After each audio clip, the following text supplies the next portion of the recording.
আমার তিলোত্তমা বোন দ্রুত বিচার পান। তার সাথে যে পাশবিক নৃশংস অত্যাচার হয়েছে, তাকে খুন করে, তাকে ধর্ষণ করে, তার সাথে যে অন্যায় হয়েছে, এই অন্যায়ের ন্যায় আমরা চাই। সেই জন্য এই কাণ্ডকে সামনে রেখে আমরা প্রতিবাদ মিছিল করছি। আপনারা জানেন বিভিন্ন রাজ্যে বাংলা শ্রমিকদের উপরে যে অত্যাচার হচ্ছে, কোনো জায়গায় খুন করা হচ্ছে, কোনো জায়গায় শারীরিক অত্যাচার হচ্ছে, সমস্ত ধরনের অন্যায় অবসান হোক, সেই মর্মে আমরা আজকে প্রতিবাদ মিছিল করছি। আমাদের এক সক্রিয় কর্মী অবসিদ্দিক হালদারকে কিছুদিন পূর্বে ভোলা থানায় পুলিশ কাস্টডিতে এমন শারীরিক অত্যাচার করেছে, জামিনের কয়েকদিনের মধ্যেই সে মারা গিয়েছে। দুবার পোস্টমর্টম হয়েছে, দুবার পোস্টমর্টমও সরাসরি উল্লেখ আছে তার শরীরে আঘাতের ফলে তার মৃত্যু হচ্ছে। সুতরাং আমরা যতটুকু জানতে পেরেছি অ্যাডভোকেটের মাধ্যমে যে এটা পোস্টমর্টম রিপোর্টে এসেছে, তো যে পুলিশরা, যে কালপিটরা এর সাথে যুক্ত আছে, সেই পুলিশদের বিরুদ্ধে যেমন ডিপার্টমেন্টাল কোয়ারি থেকে শুরু করে যেগুলো চলবে, সাথে সাথে তাদেরকে বরখাস্ত এবং তারা দ্রুত যাতে শাস্তি পায় তার ব্যবস্থা করবে।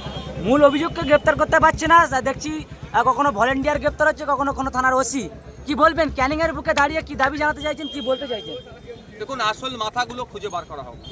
এটা একটা মাথার কাজ নয়, আমি দায়িত্ব নিয়ে এটা বলতে পারি। এর পিছনে বড় ষড়যন্ত্র আছে।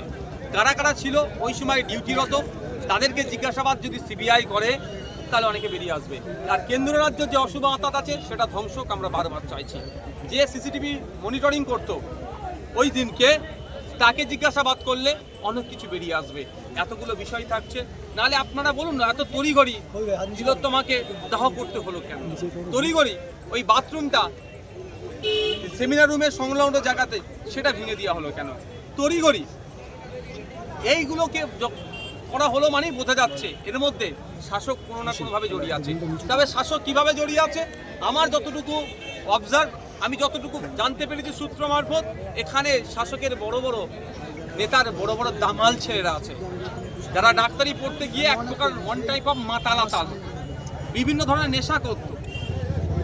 ওটির মধ্যে যারা মৎসব করত, তাদের চক্ষুস্থুল হয়ে উঠেছিল তিলোত্তমা এগুলোর প্রতিবাদ করত।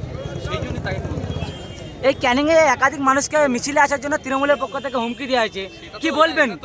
সে তৃণমূলরাই যে চাচ্ছেন যে ন্যায় বিচারক। এটা নতুন কোনো ব্যাপার নয়, তৃণমূলে একটা কালচারে পরিণত হয়েছে। যে তৃণমূল চাইছে দ্রুত বিচার হোক, সেই তৃণমূলের মানে যে থেকে জিতে সরকার আবার কোর্টকে বলছে একটু ডেট পিছিয়ে দেওয়া হোক।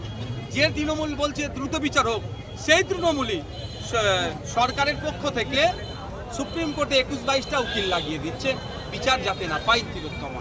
সন্দীপ ঘোষের মোবাইলের SMS এর নজর সিবিআই এর, কি বলবেন?